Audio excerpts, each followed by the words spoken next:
Welcome to The Anxious Voyage. If you think that title sounds bleak or foreboding, one of two things must be true. You're very lucky, or you need to get out more. On this program, we share stories of life and living. We compare notes. We discover commonalities. We accept that life is a glorious, heartbreaking thing, and we embrace and celebrate all of it. Take the ride with us. We're glad you're here. Now, here's your host, Mark O'Brien.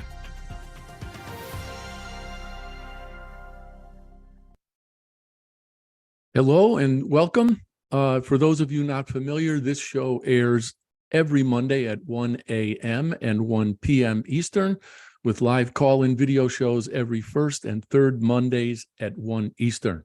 You can watch or listen on the live stream on your mobile devices or in your cars by saying, "Alexa, play Dream Vision 7 Radio Network." You can get the Dream Vision apps, or you can find us on podcasting networks that include iHeart Radio, Stitcher, Apple Podcasts, Spotify, Amazon Podcasts, and more. To learn more, to find our full schedule, and to see our show archives, please go to dreamvision7radio.com. And as always, we're coming to you live from World Headquarters in Middletown, Connecticut, home of the annual high stakes Crazy Eights tournament. I am humbled and grateful to welcome this week my guest, Yonason Goldson. I was fortunate enough to go to New York City to have lunch with him and meet him in person for the first time last week. And now I'm lucky enough to be with him again 5 days later. Yonason, welcome. Thank you for being here. Well, thank you, Mark. And I venture that luck doesn't have that much to do with it, although a certain amount of providence and good fortune that our paths crossed originally, and then we've got to know each other so well.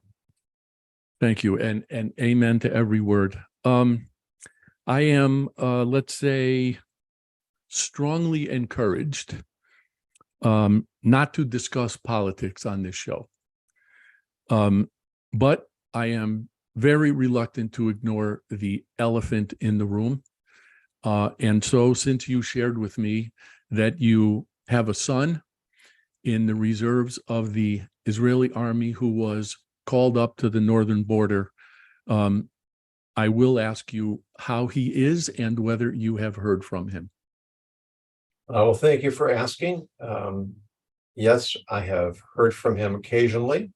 He can't give us too much information about what he's doing, but I thank God at the moment things are relatively quiet. We hope they will stay that way and get even quieter. But his spirit seemed to be good. He was not expecting this. He was actually visiting Israel for the holidays with his fiancée. And as some of the listeners may know, the surprise attack was on the last day of the holiday. It's an 8-day holiday that is really an extension of the high holidays, Rosh Hashanah, Yom Kippur, Sukkot, concluding with a festival we call Shmini Atzeres. And here in America, we didn't get news of this really until midday. But he was there on a vacation, and he got called up because he was in the IDF several years ago, and he's now with other reservists, training, rehoning their skills, and prepared to defend their country and their people. Well, God bless him, and God bless you. I feel like we might be working backwards a little bit here, given some of the things that I would much like to discuss with you today. One of the many things by which or with which you describe yourself is the ethics ninja, which I just happen to love. You have a program that airs at 5 o'clock Eastern on Wednesdays called Grappling with the Gray, which is named for a book of the same title that you've written. It makes me curious how you grapple with what is going on in Israel ethically. Yeah, well, that that's a hard one to tackle without talking about politics. Uh, True. the sort of the overview, or maybe that's the general view that can really be applied to any situation. Israel at the moment, which is very close and very personal to me, but Ukraine, um, American political topics, Supreme Court, abortion, climate change, you name it. It all has to start from a position of intellectual integrity. And that means that first we have to do the best we can to find accurate information. One of my favorite quotes is from the late Senator Daniel Patrick Moynihan: "You're entitled to your own opinion, but not your own facts." And even facts are dangerous. As another one of my favorite quotes, Mark Twain: "There are three kinds of lies: lies, damn lies, and statistics." You can take facts and you can spin them any way you choose. And I just posted an article today, which is an overview of the history of ancient and modern Israel. And one of the comments that I got on LinkedIn is, "This is just anti-Palestinian propaganda." Well, maybe. You don't have to trust me. But where's your evidence? What are your sources? How much effort have you made to investigate, to learn, to find out? There's an extraordinary book. It's not an easy read. It's very dense. It was written in, I think, the 60s by a woman named Jane Peters, if I remember. A non-Jewish woman who, in the introduction, the book's worth it just for the introduction. She says that she was passionate in defense of the Palestinians. She was a journalist, and she wanted to write a book exposing the injustices that Israel had perpetrated upon the Palestinian people. And so she began doing her research, and she does exhaustive research. And she describes that the more she investigated, the more she discovered that the narrative was nothing like what she expected it to be, what she has been told that it was. And it ends up being a book strongly in defense of Israel. But just that introductory framing is so critical. Here you have a woman who didn't simply allow her preconceptions to dictate how she interpreted or the facts that she found, or to cherry pick them, or to spin them, as we say today. She followed what she discovered to be truth. It led her in a direction she did not want to go, did not expect to go. And she was criticized. She was lambasted by people that had previously been her allies for misrepresenting the position that she had actually set out to uncover. Do you remember the name of the book? From Time Immemorial. Thank you. I'm just going to make a note of that. But I bring it up as a general approach to your question, that if we want to be ethical, we have to have our information straight. We have to be willing to hear the other side. If you're only watching Fox News, you got a big problem. If you're only watching MSNBC, you got a big problem. If you're only reading the New York Times, you got a really big problem. You can, and it's hard. I mean, we only have so much time. We only have so much mental energy. And I'm a slow reader, so it takes me longer than it takes most people. How do you find people that you can rely on? And I mean, I've tried. And I've been told, "Oh, go listen to this person. They're very balanced." And I don't find them balanced at all. So I keep looking. Because if I'm going to have an opinion, it had better be an informed opinion and a well-reasoned opinion. Otherwise, I'm part of the problem. I've heard people, I don't even know if they're badly paraphrasing Senator Moynihan, but say, you are entitled to your own opinion, but you're not entitled to your own truth. And I have a great deal of trouble with that, and the notion of one's own truth as opposed to someone else's truth. Truth seems to be becoming more subjective. And I've heard you say, and I find balance as I think about what truth means. I find balance in what you said, which is that if you want to engage in, and I'm going to use the term argument, but I mean it as a way of logical discourse based on valid premises.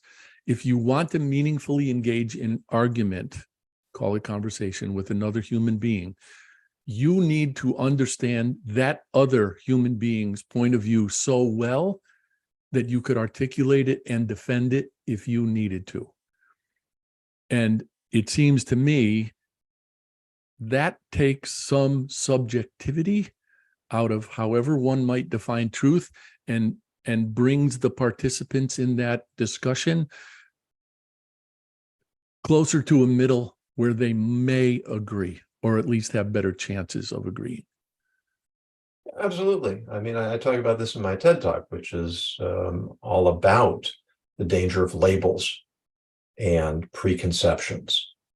And what I suggest there is that in order to communicate ethically, I have to be able to articulate my point of view in a way that you can understand it, even if you don't agree with me.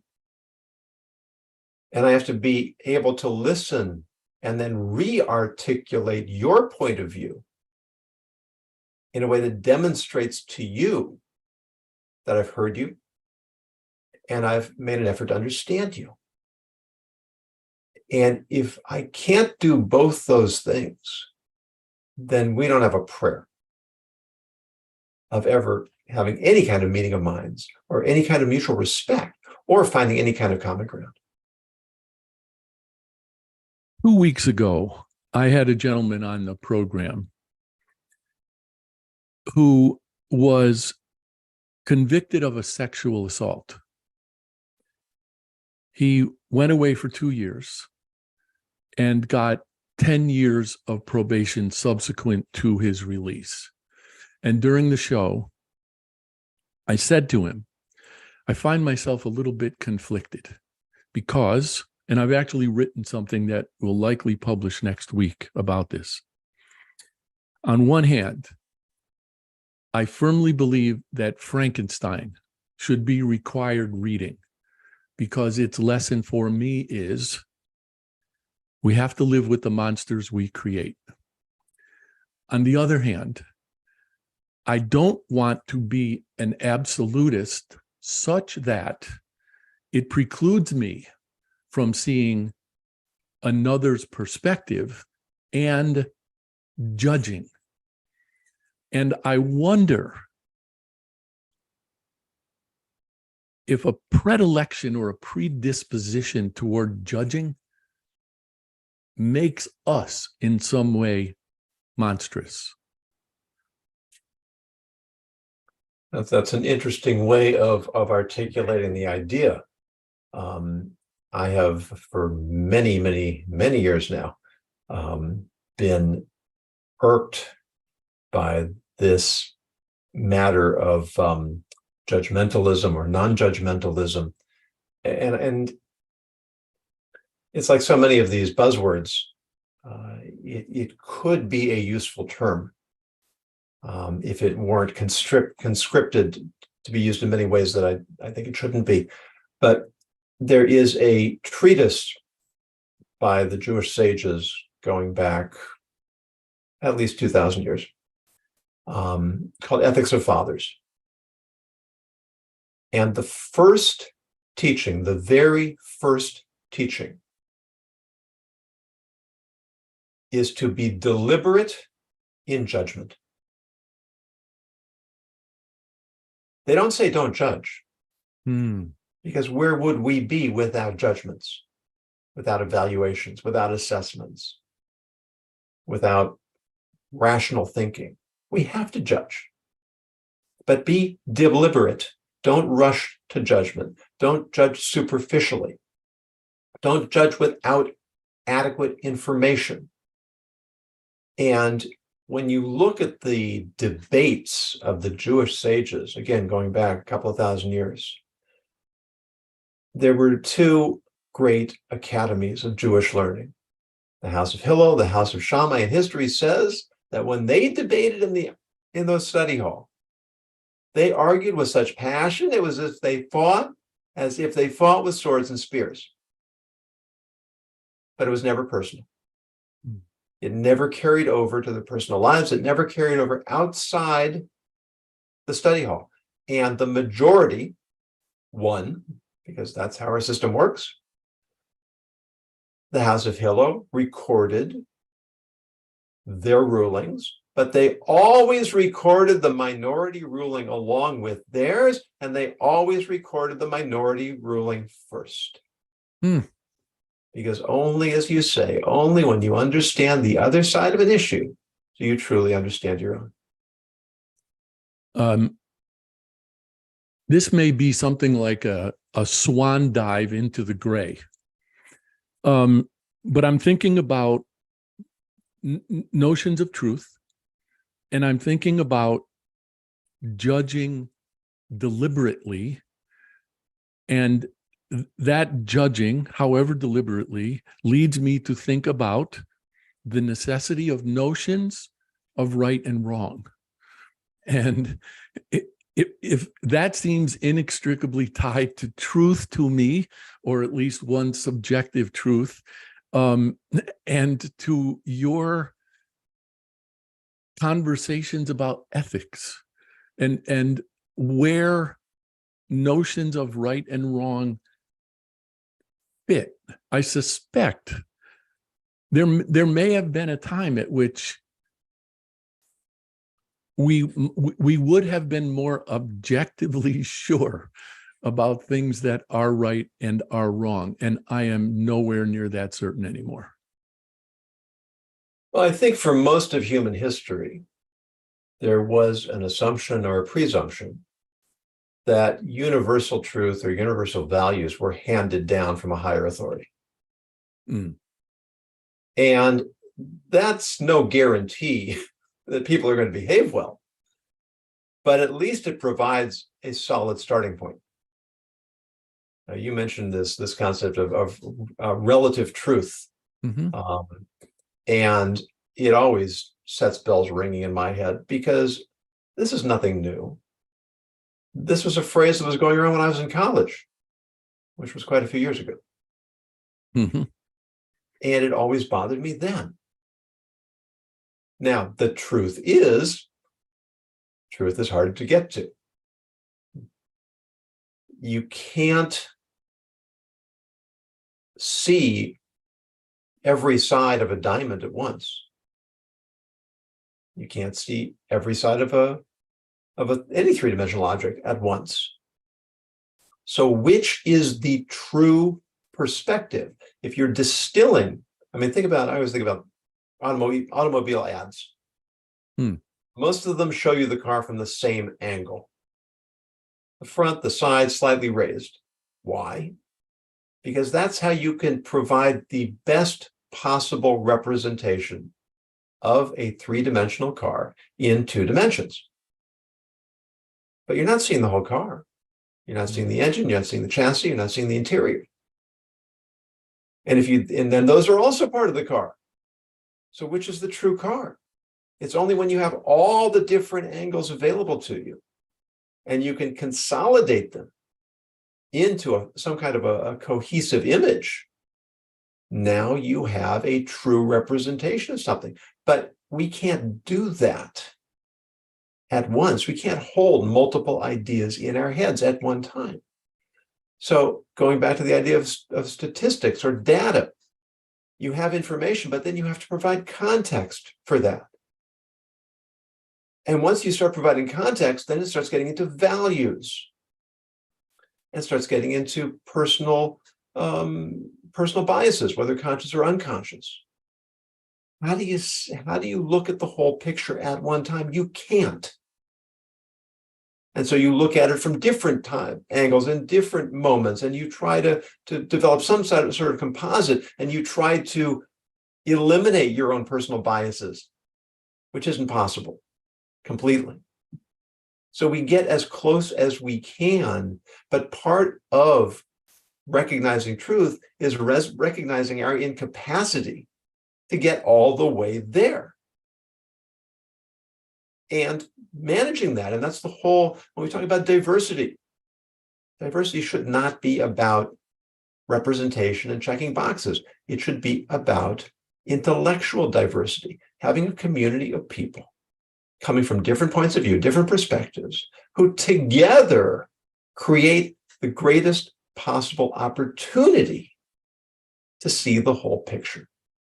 And it seems to me that because we are unable to see entire pictures for ourselves and or to consider everything, that is the importance of communication and, I would argue, however selfishly, conversations like this one.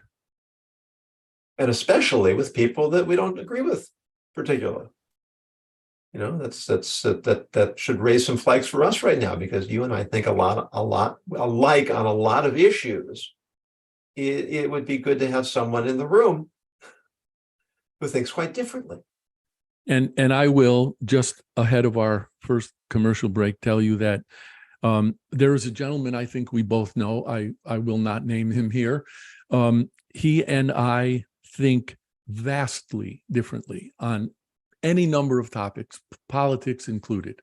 And he said to me one day, "You do know, of course, that if you and I were in Congress, we would get things done."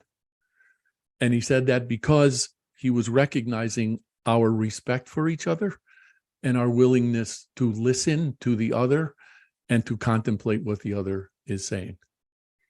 So at this point, let's do break for our first commercial break, and we will be back in about 3 minutes.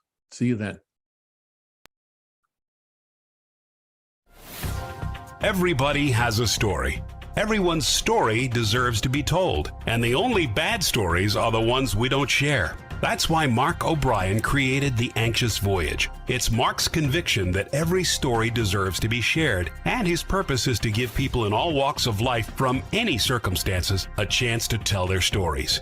The Anxious Voyage is now on syndicated Dream Vision 7 radio network every Monday at 1 a.m. and 1 p.m. Eastern Time, with live broadcast every first and third Monday at 1 p.m. Eastern. Please tune in, please join Mark, and please share your stories.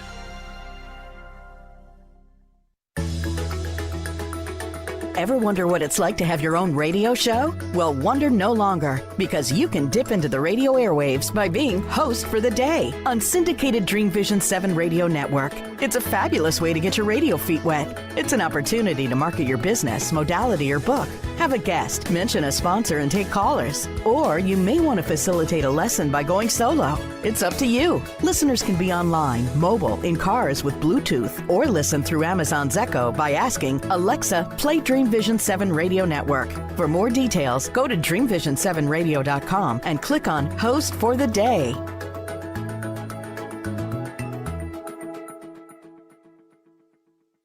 You can't establish your brand's authority without a voice. That's why, since 2004, O'Brien Communications Group, OCG, has been helping companies establish their authority, find their brands, distinct voices, and position their brands effectively and persuasively. So effectively that 9 of OCG's clients have been acquired by other companies. OCG's business model emphasizes efficiency and results, not hourly billing, markups, and media commissions. That ensures OCG's advice is unbiased and its clients aren't at financial risk. If you're ready to find your voice and use it to tell your story, OCG is ready to help. You can find O'Brien Communications Group on the web at o'briencg.com.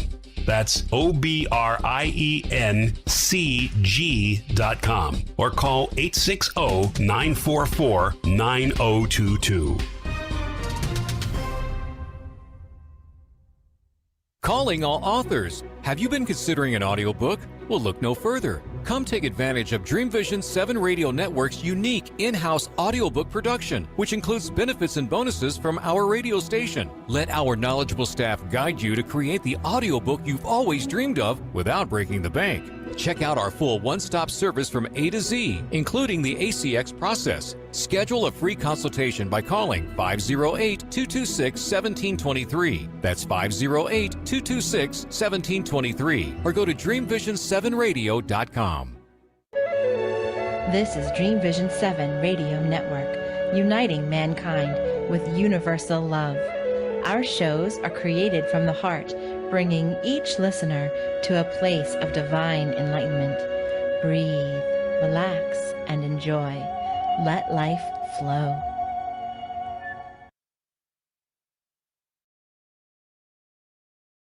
Welcome back.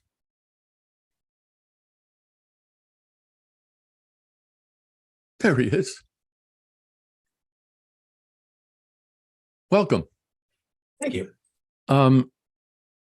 One of the things that I appreciate and admire about you, Yonason, and I think of a quote that I use often from Henry Miller, who refers to the miracle of personality.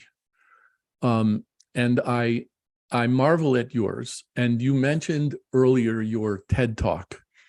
And one of the things I love about that is that you come out to the front of the stage and you stand for a moment and sort of let your audience take you in. And then you say, I am a religious fundamentalist. And then you let them take that in. And there's this beautiful moment in which people are trying to imagine what exactly is going on here. I also know that you have done recently a presentation called The Hitchhiking Rabbi. And I would like if you would share for our audience some of your post-college, pre-seminary history, because I don't think many people would expect that. Well, let me riff for a moment, if I may, on the TED Talk, because I actually gave the TED Talk twice. Okay. I gave it at St. John's University in New York, and let me try to be as diplomatic as possible. The video did not come out in a way that was usable, which was very frustrating at the time. However, I'm very grateful, which often happens, because when I gave it the second time in Colorado Springs, the venue was better, the cameras were better, the crowd was better, I was better, but it started the same way. And what I found particularly interesting is that when I gave that opening line, I'm a religious fundamentalist, when I gave it the second time in Colorado Springs, there was dead silence. When I gave it at a university in New York City, there was chuckling, which I found really interesting. And my take on it was the New York crowd must have thought, who's he kidding? A religious fundamentalist would never be standing up on the TED stage. Clearly, this is a joke. Colorado Springs, there was an uncertainty, which is actually what I expected and what I hoped for. Because then I stepped forward. I said, I know that's a dangerous way to start a talk. And people laughed and it broke the ice. And it set the tone for my talk. But to this day, I think my favorite moment as a professional speaker was after that TED Talk in Colorado. As I was circling around and coming back to the auditorium so I could hear the other speakers, a woman intercepted me. And she said to me, when you came out on that stage, I knew exactly what kind of person you were. And I knew exactly what kind of talk you were going to give. And you blew away my expectations. Thank you for giving me the chance to know who you really are. Love that. Who are you really? Yeah. And it's an advantage I have as an Orthodox rabbi that people will make snap judgments about who I am. And it gives me an opportunity to challenge their stereotypes, to get them to challenge their own stereotypes. And one way I do that is with my backstory. Come around to your question. When I graduated from college with a degree in English, I was faced with the inevitable dilemma of what does one do with a degree in English? And I had a few ideas, none of which panned out. But what I realized was that I wanted to be a writer. I wanted to be a storyteller. I wanted to be an oracle of wisdom, which I may still be aspiring to become, but but I realized that having grown up in a very comfortable upper middle class home, I didn't have any real stories of my own to share, and I didn't have real wisdom of my own to impart. And that what I really needed to do was to put myself in a situation where I would face the unexpected and the uncomfortable on a daily basis to shake me out of my comfort zone. And so I embarked on a trip hitchhiking across the United States. And yeah, it was I almost chickened out the first day out. I woke up in a campground in Albuquerque, New Mexico. Woke up is not really the right way of saying it because I didn't really sleep that night. Mm-hmm. I was so filled with anxiety, so filled with trepidation, wondering how I had ever convinced myself to embark on this wacky scheme. But in that moment, I recognized that this was, what's the term? It's not coming to me. That this was a point of decision. Watershed. This was a moment in which my life was going to go in one of two directions. And I rallied the fortitude to carry on. And I can chart the entire trajectory of my life from that moment. I want to hear about that trajectory, but I'm curious about one specific thing. In that night of sleepless anxiety, did you ever wonder, okay, what's the worst that could happen to me if I persist? Yeah, it really wasn't. It wasn't really fear of what might happen to me.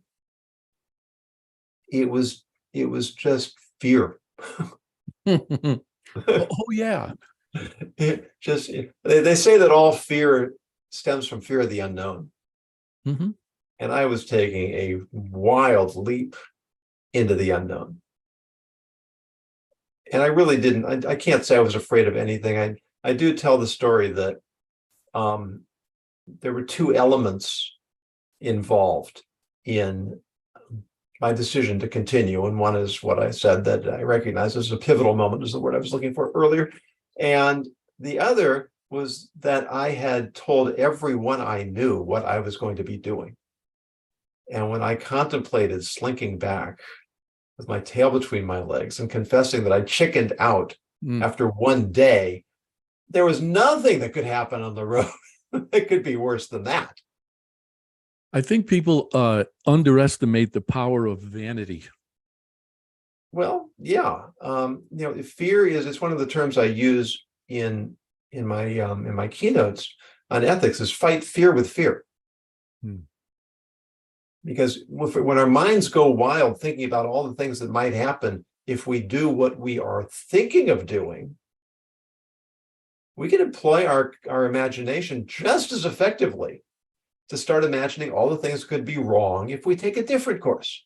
Mm-hmm. Now, that doesn't guarantee we're going to make the right decision, but it can help us get back to a kind of equilibrium where free choice now has a more fighting chance. I have this theory, probably on its way out, like most of my other theories, that I'm going to use your term, pivotal moment. We don't recognize those things when they're happening. We're only able to see them in hindsight. Do you agree with that? And if so, how long do you think it took you to recognize that as a pivotal moment? I think in general, you're right that we often don't recognize those. I think in this case, I did. It was so dramatic. It was so glaring. I mean, I had been planning this trip for months against tremendous opposition by my parents, as you might imagine, and wonderment by my friends, and a certain amount of skepticism by my friends whether I would actually go through with it. And the weight of decision, the vast difference or distance between going forward and giving up, there was just no way of not feeling the magnitude of that moment. But one of the stories I tell in the Tales from the Hitchhiking Rabbi is a story that I heard from one of my rabbis when he had been in Israel in seminary for a number of years, and he was taking his first trip back to America.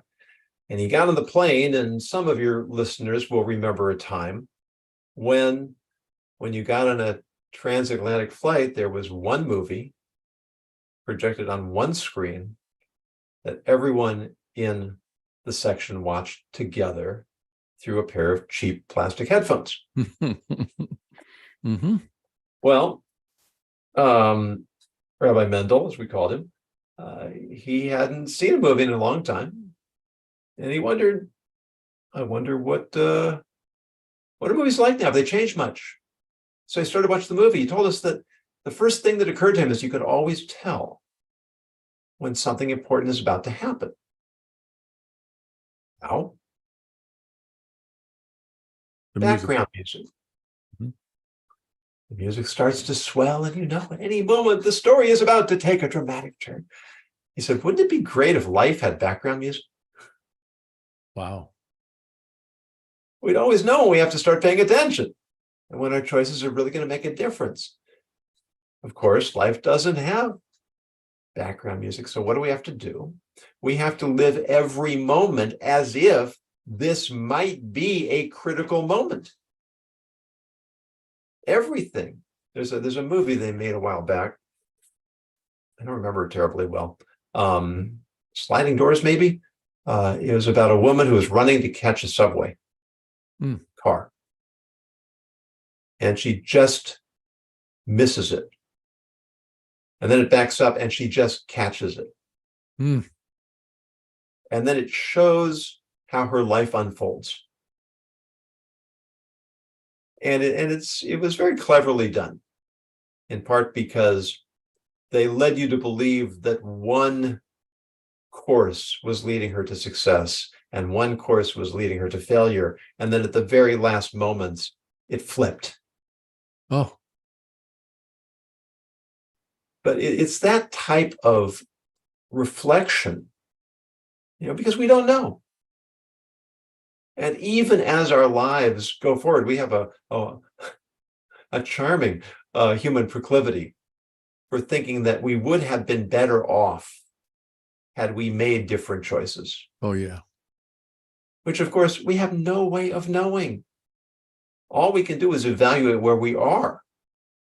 We can't possibly know. And the Monday morning quarterbacking or coaching, why did the baseball coach take the pitcher out at that moment? Or why didn't he take him out at that moment? Well, you don't know what would have happened.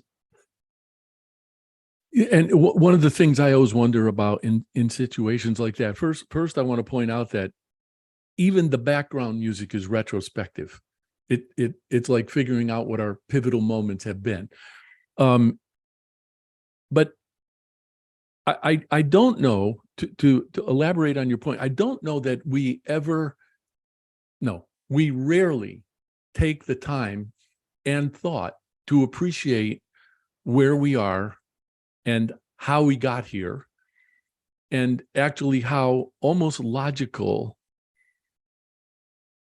our present circumstances are given our pasts. And I always ask people who start down the path of regret, in any given instance, did you ever deliberately make what you knew to be a bad decision? No, nobody ever says yes. Who would do that? So, you take the step and you make of it what you will, and you let whatever transpires from that first step dictate or precipitate the second one, and remain vigilant. But what you do or should do is to learn from experience, and a lot of it goes back to how we started this conversation, making decisions in our beliefs, in our evaluation of information, in the way we allow our values to form. Decision-making is the same thing.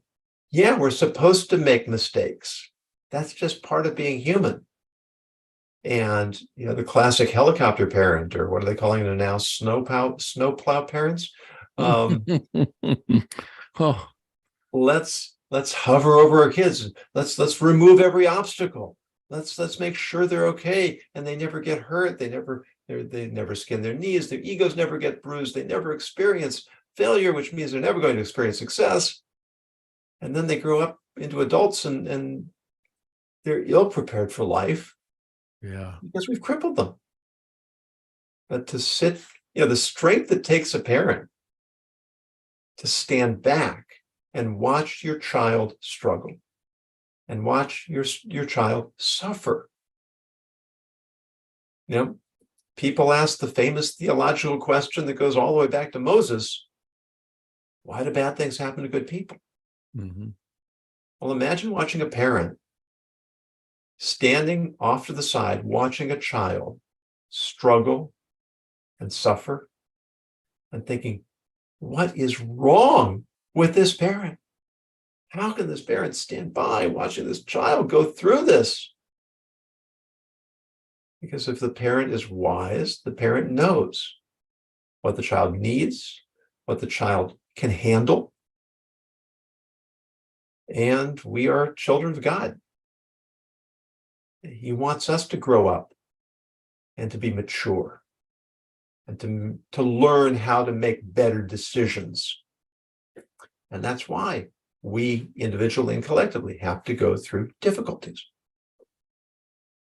Otherwise, we're, it seems to me, driven or motivated by nothing other than our expectations, which might be completely unrealistic. And often are. Yeah. All right. At this moment, we will take our second commercial break, and we will be back in a few minutes and have our final segment. See you then.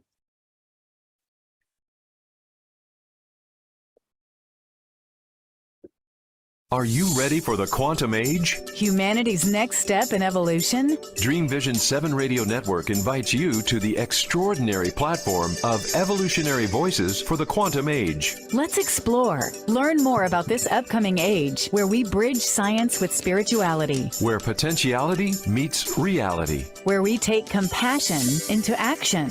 Our trailblazers and visionaries will ask the whys, the what ifs, while igniting continuous possibility. Come along with us into an age beyond what we know today, where we can grow together in unity consciousness. Experience evolutionary voices for the quantum age, Monday through Friday at 8 a.m. and 8 p.m. Eastern on DreamVision7Radio.com. You can't establish your brand's authority without a voice. That's why, since 2004, O'Brien Communications Group, OCG, has been helping companies establish their authority, find their brand's distinct voices, and position their brands effectively and persuasively. So effectively that 9 of OCG's clients have been acquired by other companies. OCG's business model emphasizes efficiency and results, not hourly billing, markups, and media commissions. That ensures OCG's advice is unbiased and its clients aren't at financial risk. If you're ready to find your voice and use it to tell your story, OCG is ready to help. You can find O'Brien Communications Group on the web at o'briencg.com. That's OBRIENCG.com, or call 860-944-9022. Calling all authors. Have you been considering an audiobook? Well, look no further. Come take advantage of Dream Vision 7 Radio Network's unique in-house audiobook production, which includes benefits and bonuses from our radio station. Let our knowledgeable staff guide you to create the audiobook you've always dreamed of without breaking the bank. Check out our full one-stop service from A to Z, including the ACX process. Schedule a free consultation by calling 508-226-1723. That's 508-226-1723. Or go to dreamvision7radio.com. Everybody has a story. Everyone's story deserves to be told, and the only bad stories are the ones we don't share. That's why Mark O'Brien created The Anxious Voyage. It's Mark's conviction that every story deserves to be shared, and his purpose is to give people in all walks of life from any circumstances a chance to tell their stories. The Anxious Voyage is now on syndicated Dream Vision 7 radio network every Monday at 1 a.m. and 1 p.m. Eastern Time, with live broadcast every first and third Monday at 1 p.m. Eastern. Please tune in, please join Mark, and please share your stories. This is Dream Vision 7 Radio Network, uniting mankind with universal love. Our shows are created from the heart, bringing each listener to a place of divine enlightenment. Breathe, relax, and enjoy. Let life flow.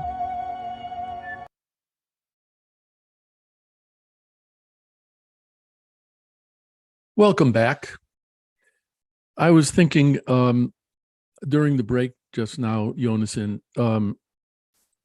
about your description of your geographic journey, if you will, and the difficulty that your parents had with that.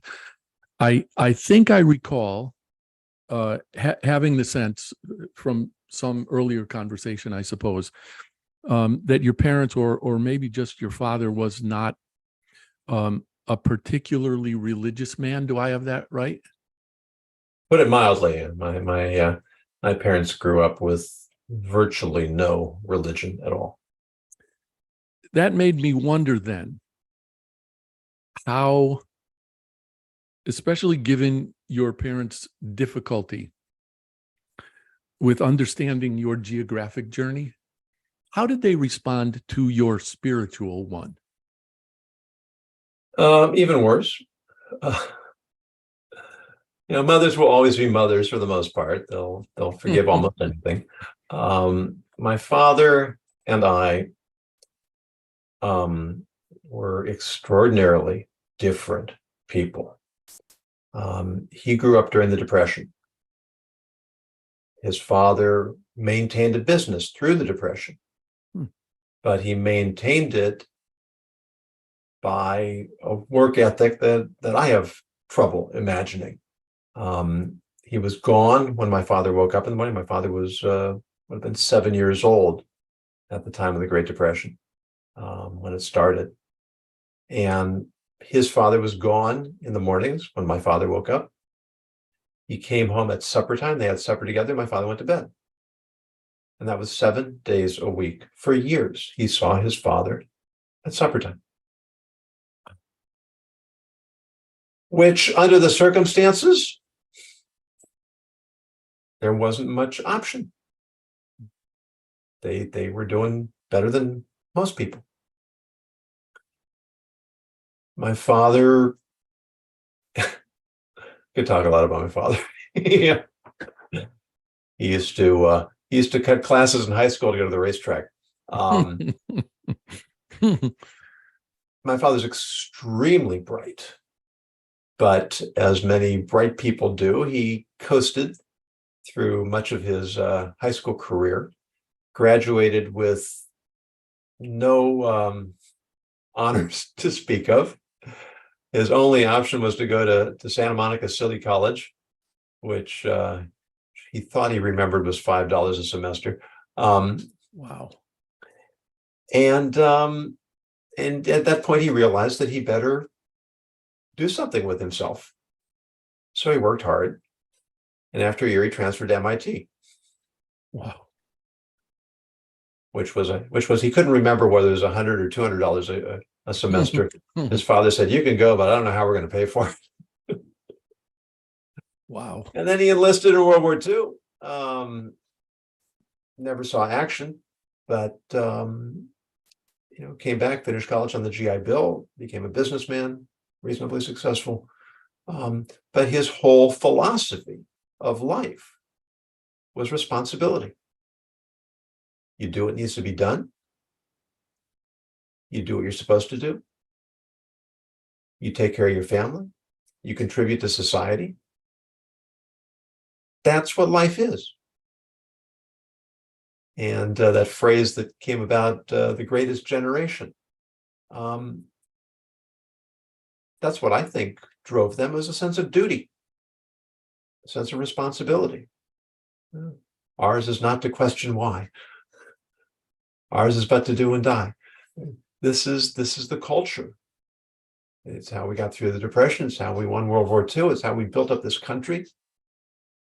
But what happened next is that those parents wanted their kids to have all the advantages they didn't have. And so the children of the Depression and the children of World War II produced the children of the 60s. I was a little after that. I was a child of the 70s. But I grew up with pretty much, we were rich. We were comfortable. I didn't lack for anything. I didn't desperately need anything. If I really wanted something, I usually was able to get it materially. And I wasn't happy. I was a very unhappy kid, which taught me that I needed to look elsewhere.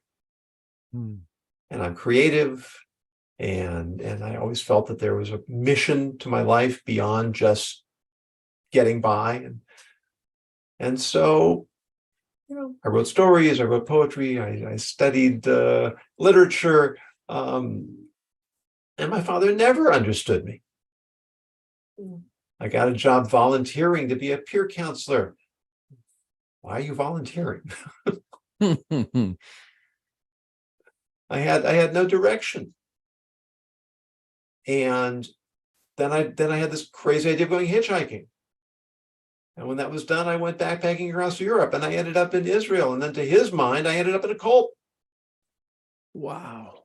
It was just the latest, worst decision in a long line of bad decisions. And, he didn't talk to me for a year. Eventually, I became a rabbi, had a title, something he could relate to. I got a job teaching. I was publishing articles. Once I was succeeding according to his metric,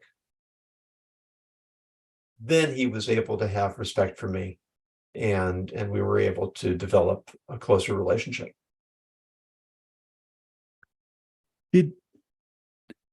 Did he recognize that,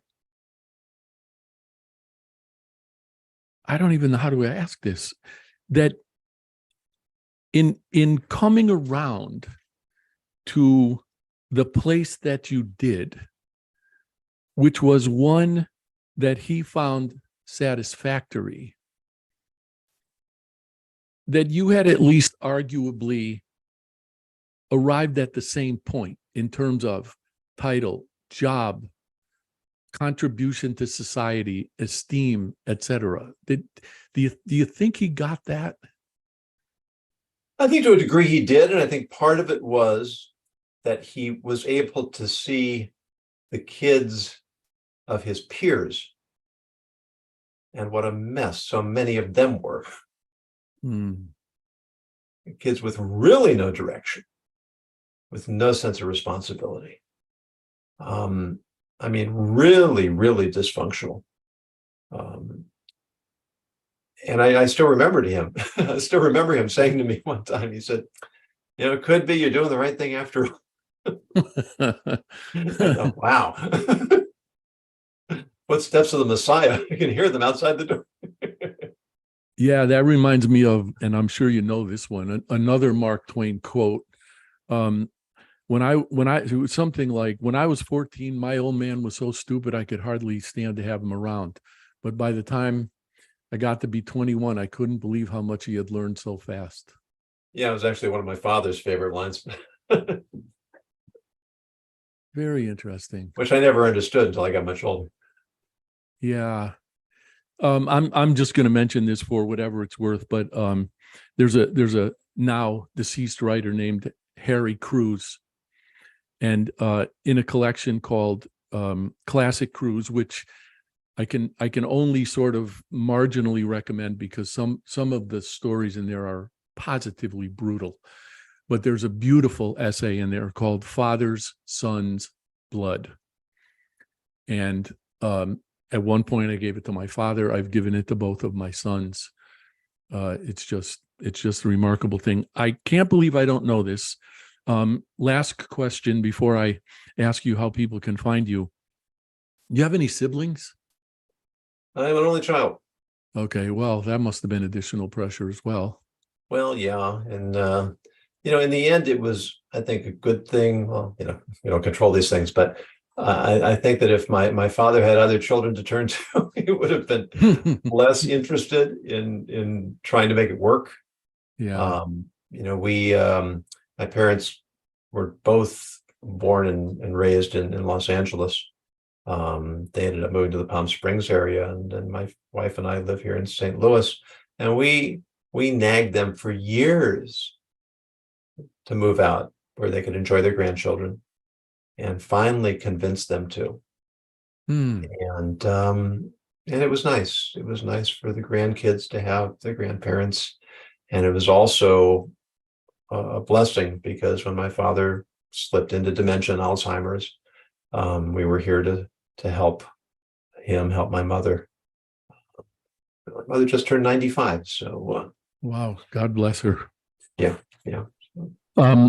So how I will say that as far as I know, all of your books are available on Amazon. If I've searched on your name, Yonason Goldson, and found your books. How else can people find you and your work? Certainly my website, ethicsninja.com. Books are available there as well. Very active on LinkedIn, as you know, and invite listeners to connect with me there. I am present on Facebook and Instagram, although I don't spend a whole lot of time on those platforms.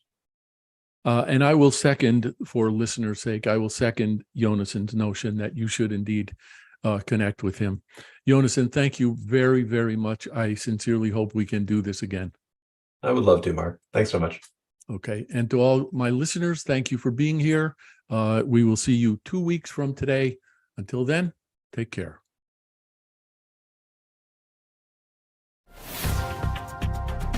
Thank you for tuning into The Anxious Voyage, the program dedicated to sharing stories, helping people, and celebrating life.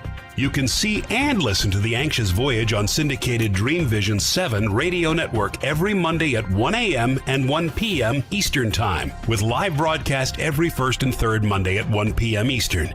If you have a story to tell, or if you know someone who does, please email the host, Mark O'Brien, at mark@o'briencg.com. In the meantime, please remember, the only bad stories are the ones we don't share.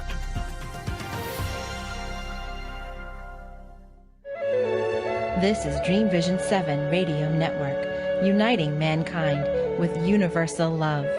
Our shows are created from the heart, bringing each listener to a place of divine enlightenment.